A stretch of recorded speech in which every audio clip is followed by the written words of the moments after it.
پھر سے یہ بتا دوں کہ آج کے اس پروگرام کی صدارت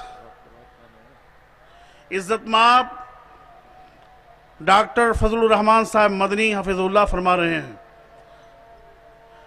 اور جو حضرات اسٹیج پنڈال سے باہر ادھر ادھر گھوم رہے ہیں، میں رضاکار حضرات سے کہوں گا کہ ان تمامی حضرات کو محبت کے ساتھ پنڈال کے اندر لے کر آئیں تاکہ جو کرسیاں خالی ہیں وہ پر ہو جائیں۔ محترم حاضرین، بچے اللہ کی امانت، قوم کا عظیم ترین سرمایہ اور ملت کا مستقبل ہیں۔ بچوں کی اسلامی نہج پر صحیح دینی تربیت والدین کا اہم ترین فریضہ ہے۔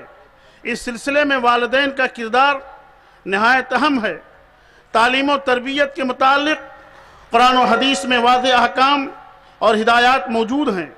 فتنوں کے اس دور میں اگر ہم نے اپنے بچوں کی دینی تعلیم و تربیت، ذہن سازی اور کردار سازی میں تساہلی اور غفلت برتی تو ہمارا مستقبل تباہ اور برباد ہو جائے گا، کیونکہ انہی بچوں کو اپنی قوم کا معمار بننا ہے، انہی بچوں کو اپنے قوم کا معمار بننا ہے، بڑا ہو کر انہی کو قافلے سالار بننا ہے۔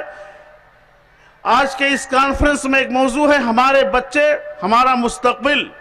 اس موضوع پر خطاب کریں گے برادر گرامی، رفیق درس مولانا محمد شمیم صاحب فوزی، جن کا تعلق یو پی کے ضلع سدھارتھ نگر سے ہے۔ جامعہ اسلامیہ سنابل سے فراغت کے بعد، مدینہ یونیورسٹی سے فارغ ہونے کے بعد بمبئی ہی کو دعوت و تبلیغ کا مرکز بنایا، اور آپ حضرات نے انہیں بہت اچھے طریقے سے پیس ٹی وی پر اور دیگر پروگراموں میں انہیں دیکھا ہوگا۔ میں اقبال کے اس شعر کے ساتھ میں انہیں آواز دیتا ہوں: نوا پیرا ہو اے بلبل کہ ہو تیرے ترنم سے، کبوتر کے تنے نازک میں شاہی کا جگر پیدا۔ ہمارے بچے ہمارا مستقبل، اس موضوع پر مولانا محمد شمیم صاحب فوزی خطاب کریں گے۔ مائک پہ تشریف لائیں۔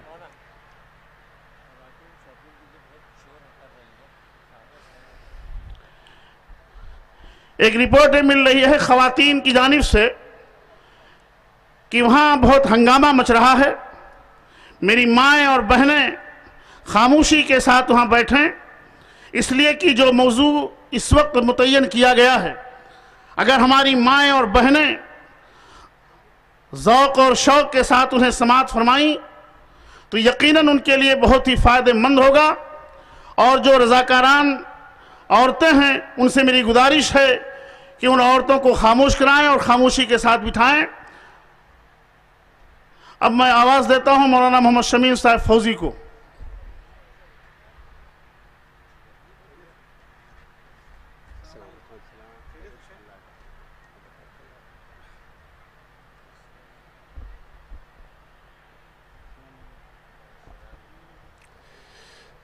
السلام علیکم ورحمۃ اللہ وبرکاتہ۔ ان الحمد للہ نحمده ونستعینه ونستغفره ونعوذ باللہ من شرور انفسنا ومن سیئات اعمالنا، من يهده الله فلا مضل له ومن يضلل فلا هادي له، واشهد ان لا اله الا الله وحده لا شريك له، واشهد ان محمدا عبده ورسوله۔ يا أيها الذين آمنوا اتقوا الله حق تقاته ولا تموتن إلا وأنتم مسلمون۔ يا أيها الناس اتقوا ربكم الذي خلقكم من نفس واحدة وخلق منها زوجها وبث منهما رجالا كثيرا ونساء، واتقوا الله الذي تساءلون به والأرحام إن الله كان عليكم رقيبا۔ يا أيها الذين آمنوا اتقوا الله وقولوا قولا سديدا يصلح لكم أعمالكم ويغفر لكم ذنوبكم، ومن يطع الله ورسوله فقد فاز فوزا عظيما۔ أما بعد، فإن خير الحديث كتاب الله، وخير الهدي هدي محمد صلى الله عليه وسلم، وشر الأمور محدثاتها وكل محدثة بدعة وكل بدعة ضلالة وكل ضلالة في النار. أعوذ بالله من الشيطان الرجيم. بسم الله الرحمن الرحيم. يا أيها الذين آمنوا قوا أنفسكم وأهليكم نارا وقودها الناس والحجارة. سبحانك لا علم لنا إلا ما علمتنا إنك أنت العليم الحكيم. اللهم انفعني بما علمتني وعلمني ما ينفعني وزدني علما.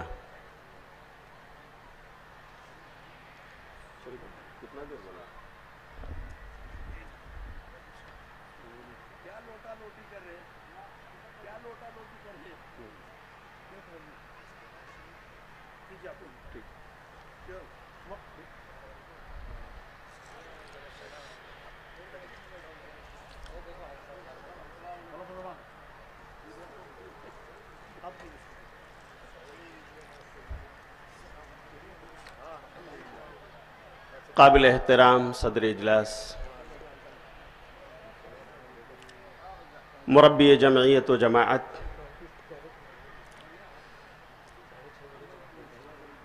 فضیلت الشیخ دکتور فضل الرحمن مدنی حفظہ اللہ، محترم ناظم اجلاس، برادر فاضل فضیلت الشیخ رضوان احمد سلفی حفظہ اللہ، منہج سلف کانفرنس کے روح رواں جمعیت اور جماعت اہل حدیث کے مایہ ناز خادم عالی جناب ڈاکٹر سعید احمد فیضی حفظہ اللہ، اسٹیج پر تشریف فرما تمام قابل تکریم و توقیر علماء کرام،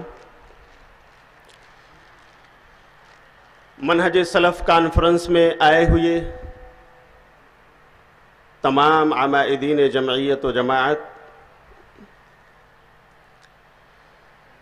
دینی و ملی بھائیوں، محترم بزرگوں،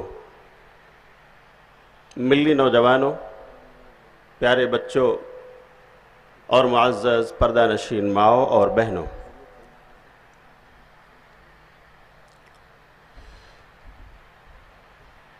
میں اللہ کا شکر گزار ہوں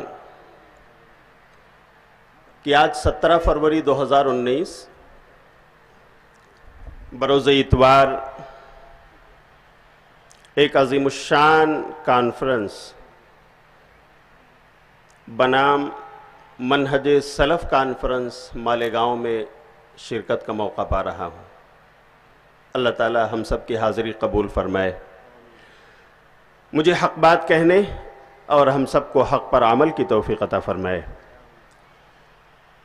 بعدہ بے شمار صلاۃ و درود نازل ہو نبی اکرم رحمت عالم جناب محمد الرسول اللہ صلی اللہ علیہ وسلم پر، جن کی ذات گرامی صرف ہم مسلمانوں کے لیے نہیں، صرف کائنات کے انسانوں کے لیے نہیں، بلکہ تمام مخلوقات کائنات کے لیے سراپا رحمت بن کر آئی۔ لاکھوں کروڑوں درود و صلوات نازل ہوں آپ پر۔ اللہم صلی علی محمد وعلی آل محمد کما صلیت علی ابراہیم وعلی آل ابراہیم انکا حمید مجید۔ اللہم بارک علی محمد وعلی آل محمد کما بارکت علی ابراہیم وعلی آل ابراہیم انکا حمید مجید۔ محترم حاضرین کانفرنس، آج ہمارے خطاب کا موضوع ہے ہمارے بچے ہمارا مستقبل۔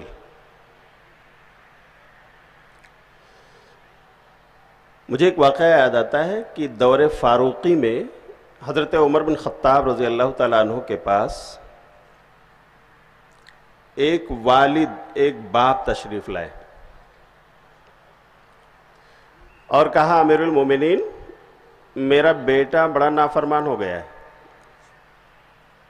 باپ شکایت کر رہا ہے کس کی؟ بیٹے کی۔ میرا بیٹا بڑا نافرمان ہے، نہیں مانتا، نہیں سنتا، منمانی کرتا ہے، اسے ذرا سمجھائیے، اسے کچھ نصیحت اور واعظ کیجیے۔ بلایا گیا، بیٹا بھی عدالت فاروقی میں حاضر ہوا۔ بولو، آپ کے باپ کا کہنا ہے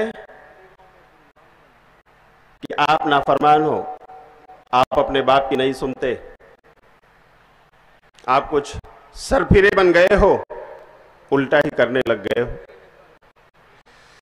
کہا امیر المومنین، کیا مجھے بھی کچھ کہنے کی اجازت ہے؟ ٹھیک ہے، بولو۔ کہا یقیناً یہ میرے والد ہیں، لیکن ذرا میرے والد سے پوچھئے انہوں نے اپنی ذمہ داری نبھائی؟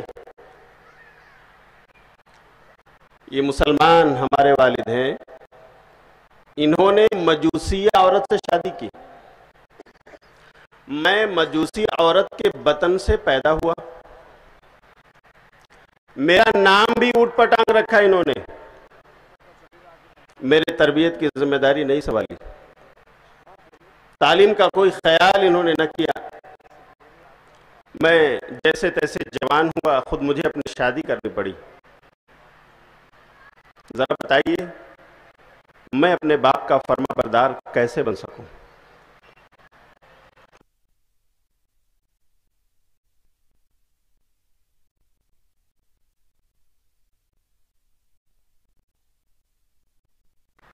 اور کہا یہ بات سچ ہے جو آپ کا بیٹا کہہ رہا ہے؟ شرم سے سر جھکا ہوا ہے، زبان حال سے باپ کہہ رہا ہے کہ مجھے غلطی تسلیم ہے۔ ایسے میں عمر بن خطاب رضی اللہ تعالیٰ عنہ کہتے ہیں، سنو، اگر یہ بات سچ ہے جو آپ کا بیٹا کہہ رہا ہے تو یہ فاروقی کوڑا اگر کسی پر برسے گا تو سب سے پہلے آپ پر، کہ اللہ نے آپ کو باپ بنایا لیکن آپ نے اپنی ذمہ داری نہیں نبھائی، اس کوڑے سے پہلے آپ کی اصلاح ہوگی اور پھر بعد میں آپ کے بیٹے کی۔ اور میرے بھائیوں، شریعت کے جو تقاضے ہیں انہیں اگر آپ پڑھیے، شریعت کے اصولوں کا مطالعہ کریں تو کل قیامت کے دن ماں باپ سے باز پرس پہلے ہوگی اور پھر بچوں سے ہوگی۔ ہم اور آپ گریبان میں جھانک کر دیکھیں، کیا ہم اپنی ذمہ داری بچوں کے تئیں نبھا رہے ہیں؟ کیا ہم اپنے بچوں کو اپنا مستقبل بنانے کی فکر میں ہیں یا نہیں؟ آئیے، جب کسی چیز کی اہمیت معلوم ہو تب آدمی اس کی قدر کرتا ہے۔ یہ بچے ہیں کون؟ میرے بھائیوں، یہ اللہ کی بہت بڑی نعمت، یہ اللہ کی امانت ہے جو اللہ نے ہمیں عطا فرمایا۔ وہ امانت اللہ کی وہ عظیم نعمت ہے جس کے لیے انبیاء کرام نے دعائیں مانگی ہیں۔ آپ نے ابو الانبیاء حضرت ابراہیم علیہ السلام کا واقعہ سنا اور پڑھا ہے۔ قرآن میں اللہ نے ان کے حوالے سے بیان فرمایا کہ بوڑھے ابراہیم بڑھاپے میں بھی دعا کر رہے ہیں، رب ہب لی من الصالحین، سورہ صافات کی آیت نمبر 100، اے میرے رب مجھے نیک اولاد عطا فرما دے۔ اللہ نے اس بڑھاپے میں حضرت ابراہیم علیہ السلام کو پہلے حضرت حاجرہ سے اسماعیل اور پھر سارہ سے اسحاق عطا فرمایا۔ اسماعیل علیہ السلام کی نسل چلی تو نبی آخر الزمان حضرت محمد الرسول اللہ صلی اللہ علیہ وسلم آخر میں پیدا ہوئی۔ ابراہیم کو تمنا تھی اللہ مجھے اولاد عطا فرما دے، میرے علمی وارث کو پیدا فرما دے، اللہ نے دیا، نوازا۔ میرے بھائیو، اللہ سے ہی مانگنا چاہیے۔ نبیوں نے اللہ ہی کو پکارا اور اللہ ہی سے مانگا ہے۔ اسی طرح اللہ نے زکریا علیہ السلام کا واقعہ قرآن میں ذکر کیا ہے۔ بوڑھے زکریا بھی اللہ سے دعا کر رہے ہیں، مایوس نہ ہوئے اور اللہ نے انہیں بھی نوازا۔ آپ سورہ آل عمران سورۃ نمبر 3 کی آیت نمبر 38 پڑھیے۔ واقعہ کچھ یوں ہے کہ زکریا علیہ السلام جو مسجد اقصی کے متولی بن چکے ہیں، اس کی تولیت ان کے پاس ہے. یہ مریم علیہ السلام جب پیدا ہوئی، ان کی ماں نے نظر مانی تھی کہ اللہ مجھے اولاد عطا کر، جو اولاد بھی ہوگی میں اسے تیرے راہ میں وقف کر دوں گی. مریم پیدا ہو گئی، بڑی ہوئیں تو مسجد اقصی کا ایک کونا حضرت زکریا علیہ السلام نے ان کو دے دیا. خالو کہے جاتے تھے حضرت زکریا مریم علیہ السلام کے. ایک دن وہ وزٹ کرنے گئے اور جایا کرتے تھے کہ ہماری رشتہ دار مریم کا کیا حال ہے. گئے، دیکھا تو تر و تازہ پھل رکھے ہوئے، تر و تازہ خوشوں میں لٹکے ہوئے پھل. کہا مریم کہاں سے، کس نے لا کر دیا؟ یہ پھل تو مارکیٹ میں بھی اویلیبل نہیں ہے، بازار میں بھی نہیں ملتے کہ خرید کر کوئی لے آئے. مریم نے جب جواب دیا کہ میرا رب مجھے بھیجتا اور کھلاتا ہے. ہنالک دعا زکریا ربہ قال رب هب لي من لدنك ذریة طیبہ. اس موقع پر زکریا علیہ السلام نے ہاتھ اٹھائے، اللہ سے دعا مانگی کہ اے میرے رب تو مجھے بھی نیک ذریت عطا فرما دے، تو دعائیں سننے والا ہے. میری بیٹی، میری رشتہ دار مریم کو اگر بلا موسم کا پھل دے سکتا ہے جو آج بازار میں اویلیبل نہیں ہے، تو اے اللہ اس بڑھاپے میں زکریا کو اولاد سے نوازنا تیری قدرت سے باہر نہیں ہے، اللہ تو دے دے. بولو زکریا کو یحییٰ ملے کہ نہیں ملے؟ اللہ نے نوازا، بڑھاپے میں اللہ نے عطا فرمائی ان کو اولاد.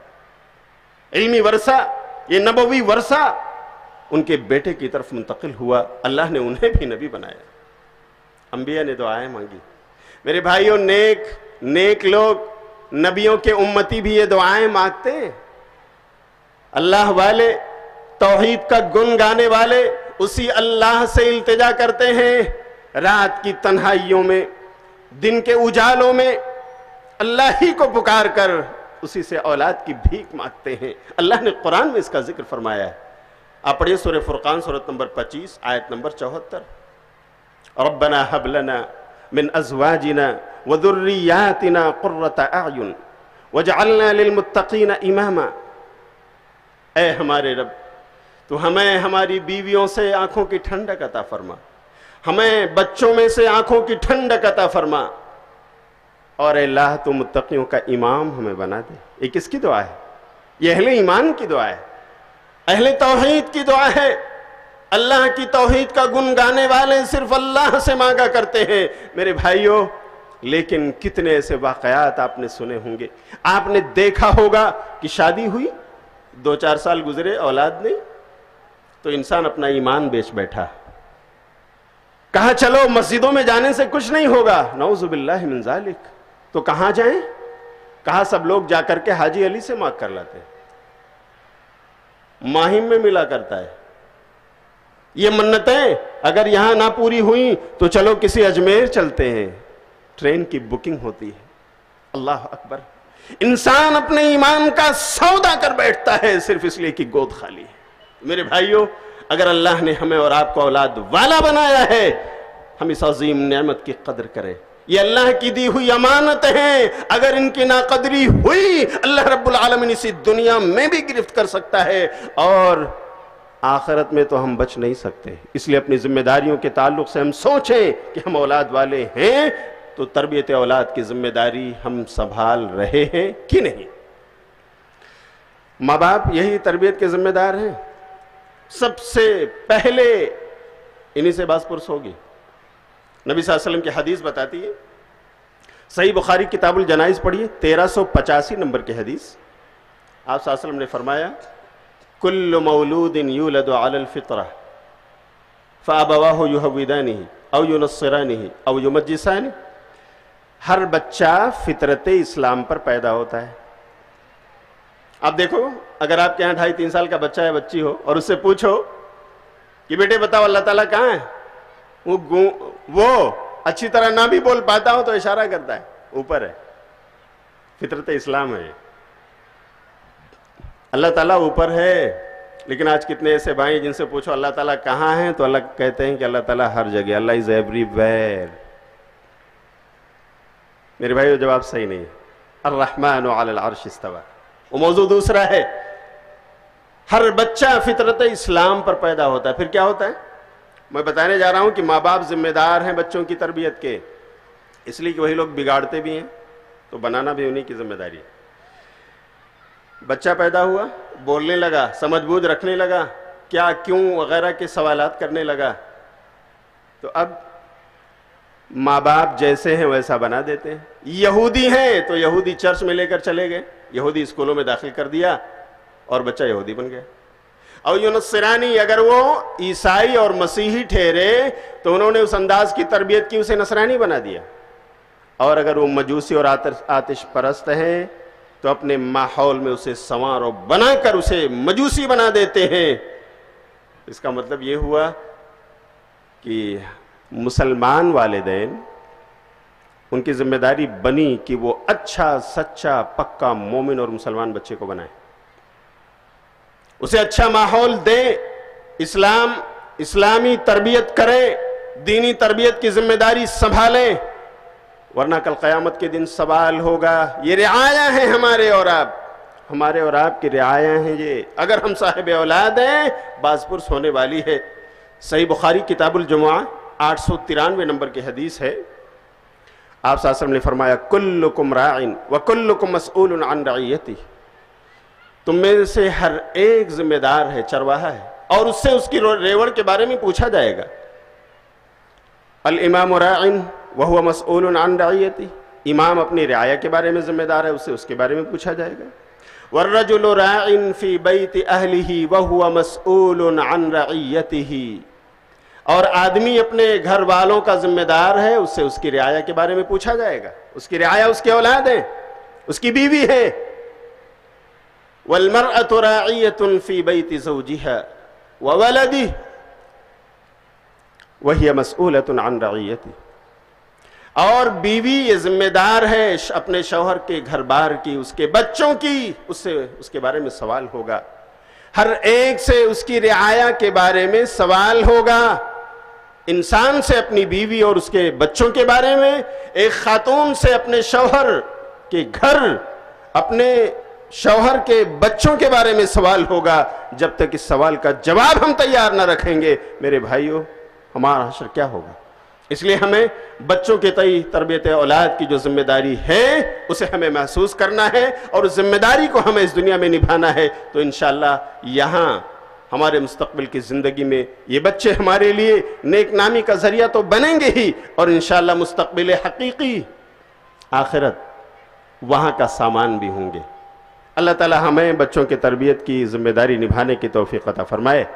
اب سوال یہ اٹھتا ہے کہ تربیت شروع کہاں سے ہو؟ کہاں سے ہونا چاہیے بھائیو؟ بچے کی پیدائش سے، یا جب 3 سال کا ہو جائے، 5 سال کا؟ تربیت کہاں سے شروع ہو؟ سامعین کرام جی،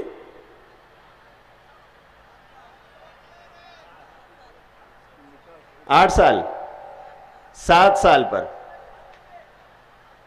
7 سال نکاح کے وقت، نکاح سے پہلے بھائیو، نکاح سے پہلے تربیت شروع ہوگی، نکاح سے پہلے۔ کیوں جانتے ہیں؟ اس لیے کہ تربیت کا معاملہ کسان جیسا ہے، تو کسان کو اچھے گل بوٹے اگانے ہوں تو کیا کرتا ہے؟ مالیگاؤں کے پتھریلے علاقے میں جا کر پھاوڑا چلاتا ہے؟ پہاڑیوں پر کدال چلاتا ہے؟ نہیں، وہ جا کر اچھی زرخیز اپجاؤ زمین ڈھونڈتا ہے، وہاں پہ پھاوڑے چلاتا ہے، ہل چلاتا ہے، نرم اور ہموار کرتا ہے، اور وہاں بیج ڈالتا ہے، اس کے پودے اگتے ہیں، پھول آتے ہیں، اور ان کی سینچائی اور آبیاری کرتا ہے۔ تربیت اولاد کا معاملہ بھی بالکل کسان کے کام جیسا ہے۔ مطلب کسان کو جس طرح اپنے کھیتی کی فکر ہوتی ہے، کتنی اپجاؤ، ایسے ہی ہمیں بھی اپنے کھیتیوں کی فکر ہونی چاہیے۔ اور ہماری کھیتیاں کون ہیں؟ قرآن نے کیا کہا؟ نساؤکم حرث لکم، تمہاری بیویاں، تمہاری عورتیں، یہ تمہاری کھیتیاں ہیں، تو ذرا دیکھو کتنی اپجاؤ ہیں، دیکھو کتنی مہذب اور کلچرڈ ہیں، دیکھو کتنی تعلیم یافتہ اور ایڈوکیٹڈ ہیں، دیکھو کتنی دیندار اور تقوی شعار ہیں. دیکھو ابھی سے، دیکھو رشتہ ہونے سے پہلے. تربیت کی شروعات یہاں سے ہوتی. اللہ تعالیٰ سے دعا کرتے ہوئے، ڈھونڈتے ہوئے اللہ نے آپ کو عطا فرما دیا. آپ اس رشتے میں بندھ گئے، اللہ نے آپ کو اولاد بھی عطا فرما دی. آپ دعائیں کرتے رہے، بیوی حمل سے ہے، دعائیں مانگی جا رہی ہیں، اے اللہ جو بھی ہے نیک اولاد عطا فرما. اللہ نے دے دیا. گھر میں چاند اتر آیا، کلیاں کھل گئیں، اور اس کلی کی پرورش کرتے رہے، بڑی ہو گئی. یہ پودا مسکرانے لگا، اب اسکول جانے کی تیاری ہے. ایسے موڑ پر میرے بھائیوں، کیونکہ یہ موضوع بہت تفصیلی ہے لیکن وقت کم ہے، اس لیے میں ٹو دا پوائنٹ آ رہا ہوں. جب بچے اس عمر کو پہنچے کہ وہ آپ کی باتیں سمجھ رہے ہوں، آپ سے باتیں شیئر کر رہے ہوں، ان کے منہ سے آپ سوالات سننے لگے ہوں، کیا اور کیوں کی باتیں ان کے زبان سے اب نکلنے لگی ہوں، تو ایسے میں ان کی تربیت کے لیے 3 اہم موڑ پر ہمیں بہت دھیان دینا ہے. اگر ہمیں تربیت کرنی ہے، اگر ہمیں انہیں اپنے مستقبل کا سامان بنانا ہے، 3 اہم موڑ. نمبر 1، ہمارا گھر اور اس کا ماحول جہاں یہ بچہ پرورش پا رہا ہے کیسا ہے. گھر اور اس کے ماحول پر کڑی نظر رکھنی ہوگی، تب تربیت ہوگی. یہ میں کیوں کہہ رہا ہوں؟ اس لیے کہ میرے بھائیو، آج کل بہت سارے مسلمان گھرانوں کا حال یہ ہے کہ گھر کی وہ دیواریں جہاں پر ٹائلز اور ماربلز لگا کرتے تھے، لوگوں نے اپنے آپ کو روشن ضمیر، روشن خیال بنا لیا. دانشوری ان کے ہاں آ گئی بزام خیش، تو انہوں نے کہا کہ یہ دیکھو کتنا زبردست کرکٹر ہے، اس لیے میں نے اس کا پوسٹر میں خرید کر لایا ہوں. یہ دیکھو کتنا مشہور فٹ بالر ہے، کبھی تو ہارا نہیں، ہمیشہ گول کیا ہے اس نے. یہ دیکھو نعوذ باللہ فلم انڈسٹری کا فلاں اور فلاں، پوسٹر چپکے ہوئے ہیں گھروں میں. بولو میرے بھائیو، جہاں بچے کی آنکھیں کھلتی ہوں اور وہ پوسٹرز، ان پر چھپی ہوئی تصویریں کسی فٹ بالر کی، کسی کرکٹر کی، کسی فلمی اسٹار کی ہوں، تو اپنا ماڈل کسے بنائے گا؟ ظاہر سی بات ہے انہیں کو اپنا ماڈل بنائے گا. اس لیے ہمیں گھر کے ماحول پر نظر رکھنی ہے، ان چیزوں سے پاک کرنا ہے. بلکہ اگر مجھے کہنے دیا جائے تو میں کہوں گا آج ہمارے گھروں کا ماحول بالکل ٹی وی زدہ ہو گیا ہے. ناسازگار ماحول میں ہمارے بچے پرورش پا رہے ہیں. ہر گھر میں ٹی وی، ایک گھر کی کہانی نہیں، گھر گھر کی کہانی ہے میرے بھائیوں. آج ممبئی کی سرزمین میں رہتا ہوں، وہاں کی جھوپڑ پٹیوں تک کا حال یہ ہے کہ گھر میں سونے کی جگہ نہ ہو کوئی بات نہیں، کھانا اس وقت کے لیے نہ ہو کوئی بات نہیں، لیکن اگر ٹی وی نہیں ہے تو زندگی اجیرن ہو جائے گی. اس ٹی وی زدہ ماحول میں بچہ کیا سیکھے گا، کیا پرورش پائے گا؟ اس لیے میرے بھائیوں، ان تمام فتنہ سامانیوں سے اپنے بچوں کو بچاؤ، اللہ کے لیے بچاؤ. اور اگر واقعی تم سمجھتے ہو کہ ایک ضرورت ہے وقت کی، تو آپ کے پاس اسلامک چینلز بھی آ گئے ہیں. آپ یہ آپشن اس کا سیٹ اپ لگا سکتے ہیں تاکہ آپ کے بچے کے لیے دوسرا تیسرا کوئی آپشن ہی باقی نہ بچے. وہ کہیں اور کسی گلی کوچے میں کسی فیشن ٹی وی اور کسی فلاں اور فلاں ٹی وی کے پیچھے جا ہی نہ سکے کہ آپ نے سارے راستے بلاک کر دیے ہیں، اور اگر وہ دیکھ سکتا ہے تو صرف کوئی اسلامک ٹی وی دیکھ سکتا ہے. اگر ایسا آپشن ہے تو ٹھیک ہے، میں سمجھتا ہوں علماء کرام بھی اس سے آپ کو نہیں روکیں گے کہ آپشن آج کے زمانے میں آپ کے سامنے موجود ہے، اس سے پہلے نہیں تھا. تو اپنے گھر کا ماحول اچھا بنائیے. کیسے بنائیں گے؟ ان چیزوں سے پاک کیجئے جہاں تک ہو سکے. گھر میں 5 وقتہ نمازوں کی پابندی، خواتین کو تلقین کریں. اذان ہوئی، چولہا بند کرو، تھوڑی دیر کے لیے جاؤ وضو کرو، مصلے بچھاؤ، آؤ اپنی بچی کو بلا لو، نماز پڑھو. میرے بھائیو، جس گھر کا ماحول یہ ہو جائے، جس گھر کی خواتین اذان ہوتی ہی وضو کے لیے واش روم میں پہنچ جائیں، وضو کرنے لگیں، مصلی بچھانے لگیں، اور اس گھر کے مردوں کا بھی یہ حال ہو کہ فرض نماز تو مسجد میں ادا ہو لیکن سنت اور نوافل کے لیے گھر میں آ کر اہتمام کریں کہ گھر قریب ہے. تو میرے بھائیو، مجھے کہنے دو کہ یہ بچے جو ان کے گھروں میں پرورش پا رہے ہیں، جو ابھی 2 سال کے ہیں، 2.5 سال کے ہیں، 3 سال کے ہیں، وہ دیکھ رہے ہیں کہ میری ماں نماز پڑھتی ہے اذان ہونے کے بعد، میرے ابو نماز پڑھتے ہیں سنت اور نفل یہاں آنے کے بعد، اذان ہونے کے بعد، فرض نماز ادا کرنے کے بعد، اللہ کی قسم جب یہ 7 سال کے ہو جائیں گے تو آپ کو یہ کہنے کی ضرورت نہیں پڑے گی چلو نماز کو، پڑے گی نہیں۔ آپ کے گھر کے ماحول نے اس کو سکھا دیا ہے کہ نماز تو ہماری ذمہ داری ہے، اس کے بغیر چھوٹ ہے، اس کے بغیر تو ہماری زندگی ہی نہیں، یہی مقصد حیات ہے۔ آپ دیکھیں گے کہ اس گھر میں یہی 3 سالہ بچی، یہ 4 سالہ بچی، یہ اذان ہونے کے بعد خود جا کر کے وضو کا پانی لائے گی، امی وضو کر لو۔ اپنے ماں کو مصلی بچھاتے ہوئے دیکھ کر یہی بچی جب 4-5 سال کی ہو جائے گی ماں کو مصلی بچھا کر دے گی، اور یہی بچی جو 2.5-3 سال کی ہے ماں کو نماز پڑھتے ہوئے دیکھے گی تو اسی کے بغل میں کھڑی ہو کر اپنے جیسی نماز وہ ادا کرے گی۔ وہ تمام ایکشنز جو ماں کرتی ہوئی نظر آتی ہے یہ بچیاں بھی وہی کریں گی، یہ بچے بھی وہی کریں گے، اس لیے کہ بچے نقال ہوتے ہیں۔ نقال، بچوں کی تربیت قول سے نہیں فعل سے کی جاتی ہے۔ یہ عمر وہ ہوتی ہے جہاں پر ایکشنز زیادہ ایفیکٹو اور مؤثر ہوتے ہیں، اس لیے کہا جاتا ہے actions are more effective than words at that time. ہمارے عمل، ہمارے کردار یہ زیادہ اثر انداز ہوتے ہیں بچوں پر، اس لیے گھر کا ماحول اچھا بنائیے اگر تربیت دینی ہے۔ گھر کے ماحول کو اچھا بنانے کے لیے 5 وقتہ نمازوں کی پابندی کے ساتھ ساتھ قرآن کی تلاوت معمول بنا لیجیے۔ خواتین پڑھی لکھی ہیں اور ہونا چاہیے، صبح فجر کی نماز کے بعد قرآن کی تلاوت کریں، معمول بنا لیں، تھوڑا ہی صحیح، 1-8 پیج ہی صحیح، اور بہتر تو یہ ہوگا کہ تفسیر کے ساتھ پڑھیں تاکہ ان کی زندگیوں میں تبدیلیاں بھی آئیں۔ اور بھی اگر وقت ملے سونے سے پہلے بھی قرآن اٹھا لیں، تلاوت کر لیں، اس طرح سے گھر کا ماحول اچھا ہوگا، بچے دینی ماحول کے اندر تربیت پائیں گے۔ اسی طرح اگر گھر کا ماحول اچھا بنانا ہے تو میرے بھائیوں، اگر آپ واقعی میاں بیوی ہیں تو خیال رکھیے آپ کی انبن بچوں کے سامنے نہ ہو۔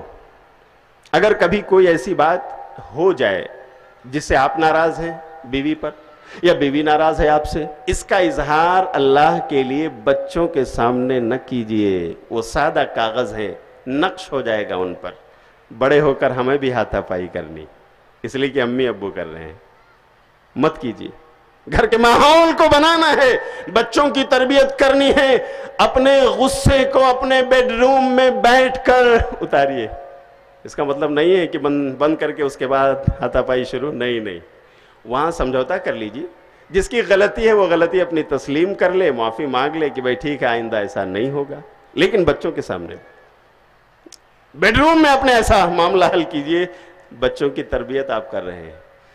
نمبر 2، اگر بچوں کی تربیت کرنی ہے تو دوسرا محاذ ہے، بچے اب اسکول جانے کے قابل ہو گئے، مدرسے جانے کے قابل ہو گئے، ایڈمیشن دلانا ہے تو اسکول اور اس کا ماحول، اس پر نظر رکھنی، مدرسہ اور اس کا ماحول۔ بڑے خوش نصیب ہیں وہ لوگ جنہیں اپنی آبادیوں میں اسلامی مدرسے مل جاتے ہیں، یا بڑے خوش نصیب ہیں وہ لوگ جنہیں اپنی جماعت اور جمعیت کے قائم کردہ اسلامک اسکول مل جاتے ہیں۔ میرے بھائی یہ بہت ضروری ہے، بچے کی تربیت کرنی ہے تو ہمیں انہیں مدرسے، دینی مکاتب یا اسلامک اسکول ڈھونڈنا ہے، ذمہ داری ہے ہماری۔ اس لیے کہ اگر ہم نے اسکول ایسا دے دیا جو ہم نے سمجھا کہ بہت ہائی فائی ہے، اچھی فیس ہے، بچے بہت فراٹے سے انگلش بولتے ہیں وغیرہ وغیرہ، زمانے کے ساتھ دوڑتے ہوئے نظر آتے ہیں، لیکن آپ نے اس کے ماحول پر نظر نہ ڈالی تو سن لیجئے، اسکول میں بچوں کا مستقبل 2 مربیوں کے ہاتھ میں ہوتا ہے۔ نمبر 1، سلیبس بکس، کون سی کتابیں پڑھائی جا رہی ہیں، آپ نے جائزہ لیا؟ کیا خلفائے راشدین کی سوانح، ان کے واقعات سکھائے جا رہے ہیں یا کوئی اور؟ اسی طرح سے ٹیچرز، ان کے مربی ہیں، اساتذہ، یہ 2 تربیت کے اچھے، یہ سلیبس کے ساتھ ساتھ اساتذہ کا کردار بہت اہم ہوتا ہے۔ دیکھیں کہ ان کے اساتذہ کیسے ہیں، مسلم یا نان مسلم، مسلمان بھی ہیں تو عقیدہ کیسا ہے، توحید والے ہیں، آپ سوچ رہے ہیں کہ مولانا بڑی مشکل میں ڈال رہے ہیں ہم لوگوں کو، کتنا تحقیق کریں گے؟ نہیں، میری ذمہ داری میں نبھا رہا ہوں۔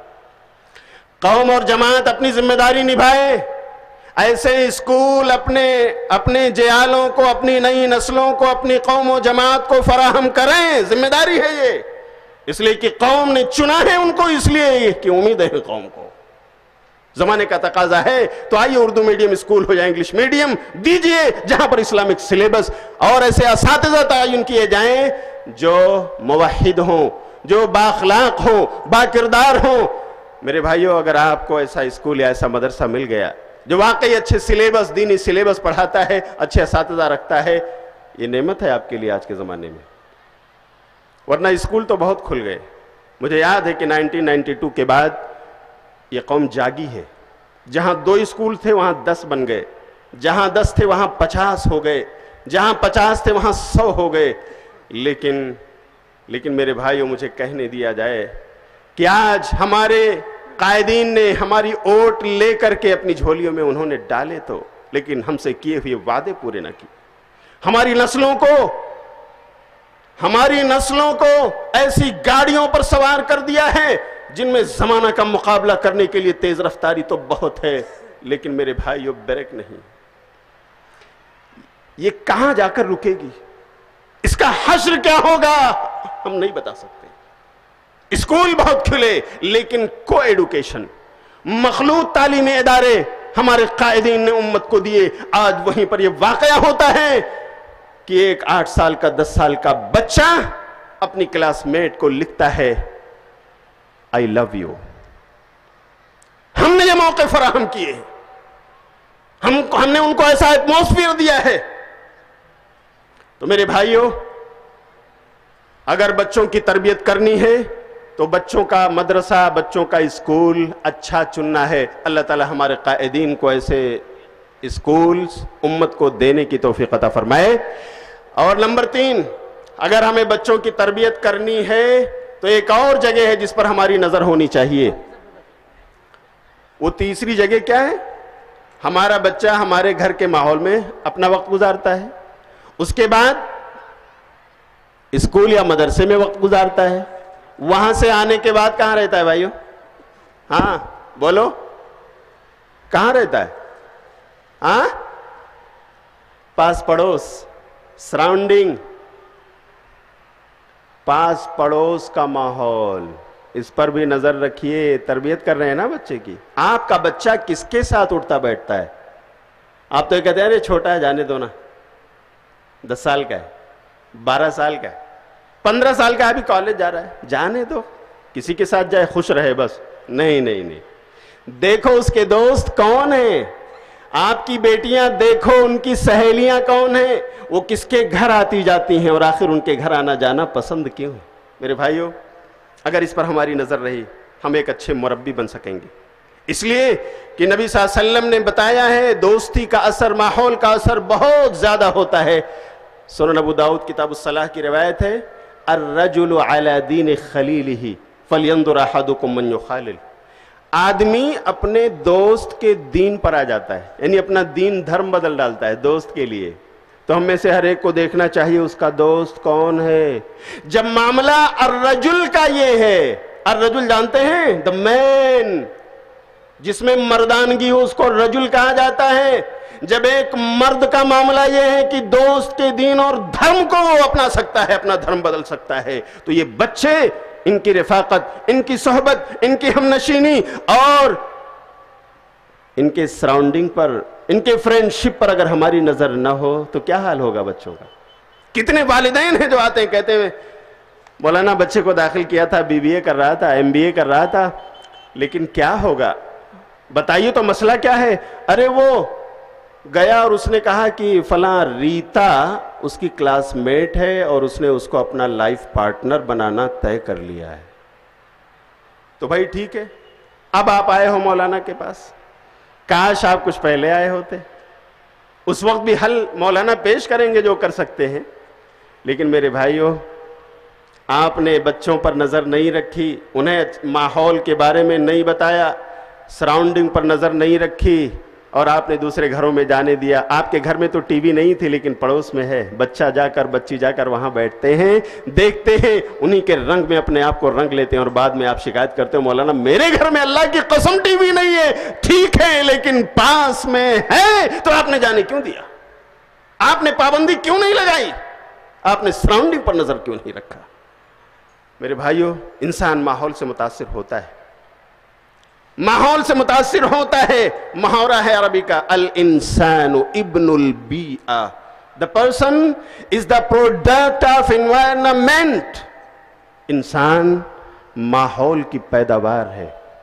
بچوں پر اگر ہماری نظر نہ ہو, کس کے ساتھ کھیلتے ہیں, کس کے ساتھ اٹھتے بیٹھتے ہیں, کس کے ساتھ رہتے سہتے ہیں, کس کے گھر آتے جاتے ہیں, اور کیا کھیل کھیلتے ہیں, اللہ کی قسم ہم اچھے مربی نہیں بن سکتے. خاص طور سے بچیوں کے بارے میں ہماری نگاہ بڑی تیز ہونی چاہیے. ان کا اٹھنا بیٹھنا کن بچیوں کے ساتھ ہے, کن کے گھر میں ہے اور کیوں ہے. اگر اس پر ہماری نظر کڑی رہی تو ہم ایک اچھے مربی بن سکیں گے. اور امید ہے کہ انشاءاللہ یہ بچے ہمارا مستقبل اس کا سامان بنے گا, یعنی آخرت کا.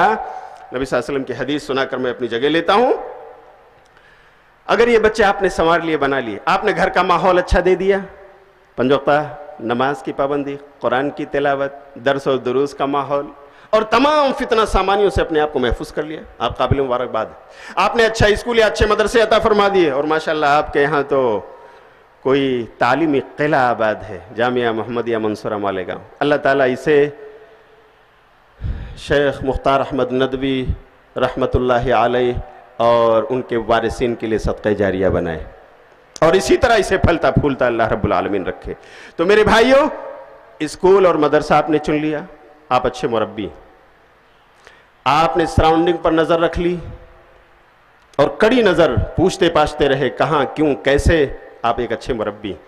اب جانتے ہیں کیا ہوگا؟ بچے بڑے ہوں گے اور آپ کے فرما بردار ہوں گے, اور یہاں پر تو آپ کی نیک نامی کا ذریعہ ہوں گے ہی, نیکیاں کرتے ہوئے نظر آئیں گے, 5 وقتہ نمازوں کے پابند ہوں گے, اور دین کے کاموں میں بڑھ چڑھ کر حصہ لینے والے ہوں گے, رضاکار اور والنٹیئرز بن کر کے اپنے وقت کی قربانی دینے والے نظر آئیں گے. اور انشاءاللہ آپ کی آنکھیں اگر بند بھی ہو گئیں تو ان کی دعائیں, ان کے اٹھنے والے ہاتھ آپ کے لیے دعائیں مانگیں گے, آپ کے لیے ان کی دعائیں صدقہ جاریہ ہوں گی, آپ کے ہمارے درجات بلند ہوں گے. نبی صلی اللہ علیہ وسلم کی حدیث سن لیجئے, صحیح مسلم کتاب الوصیہ. آپ صلی اللہ علیہ وسلم نے فرمایا, اذا مات الانسان انقطع عنہ عمله الا من 3. جب انسان مر جاتا ہے تو اس کے اعمال کا سلسلہ ختم ہو جاتا ہے, سوائے 3 چیزوں کے. مرنے کے بعد صرف 3 چیزیں جاری رہتی ہیں, کھاتا کھلا رہتا ہے. نمبر 1, صدقۃ جاریہ, صدقہ جاریہ جو کیا ہے آپ نے, مسجد بنا دی, مدرسے بنوا دیے, سرائے بنوا دی, مسافر خانہ بنوا دیا, ہینڈ پائپ, ٹیوب ویل وغیرہ وغیرہ. صدقۃ جاریہ. او علم ينتفع به, یا وہ علم نافع جس سے لوگ فائدہ اٹھا رہے ہیں. آپ نے کتابیں لکھ دی, لوگ پڑھ رہے ہیں اور عمل کر رہے ہیں, دینی کتابیں. آپ نے شاگرد بنائے, وہ شاگرد دوسروں کو پڑھا رہے ہیں, دین کی تربیت دے رہے ہیں, آپ کے لیے صدقہ جاریہ ہیں. اور آج علم نافع یہ بھی ہے کہ آپ نے تقریریں کی, اور یہ تقریریں کیمرے نے کیچ کر لیا, اور یہ یوٹیوب کے حوالے ہو گئے. بعد میں نسلیں اسے سننے لگیں, ہدایت پانے لگیں, عمل کرنے لگیں. یہ بھی علم نافع ہے. اور تیسری چیز جانتے ہیں کیا ہے صدقہ جاریہ, علم نافع؟ او ولد صالح يدعو له. اور تیسرا کار خیر جو والدین کو کر کے جانا چاہیے, نیک اولاد, یعنی اولاد کو نیک بنا کر جانا چاہیے. تو یہ نیک اولاد جو دعا کریں گے, ان کی دعائیں یہ ماں باپ کے حق میں قبول ہوں گی, ان کے نام اعمال میں درج ہوں گی. اللہ رب العالمین ان کے درجات بلند فرمائے گا.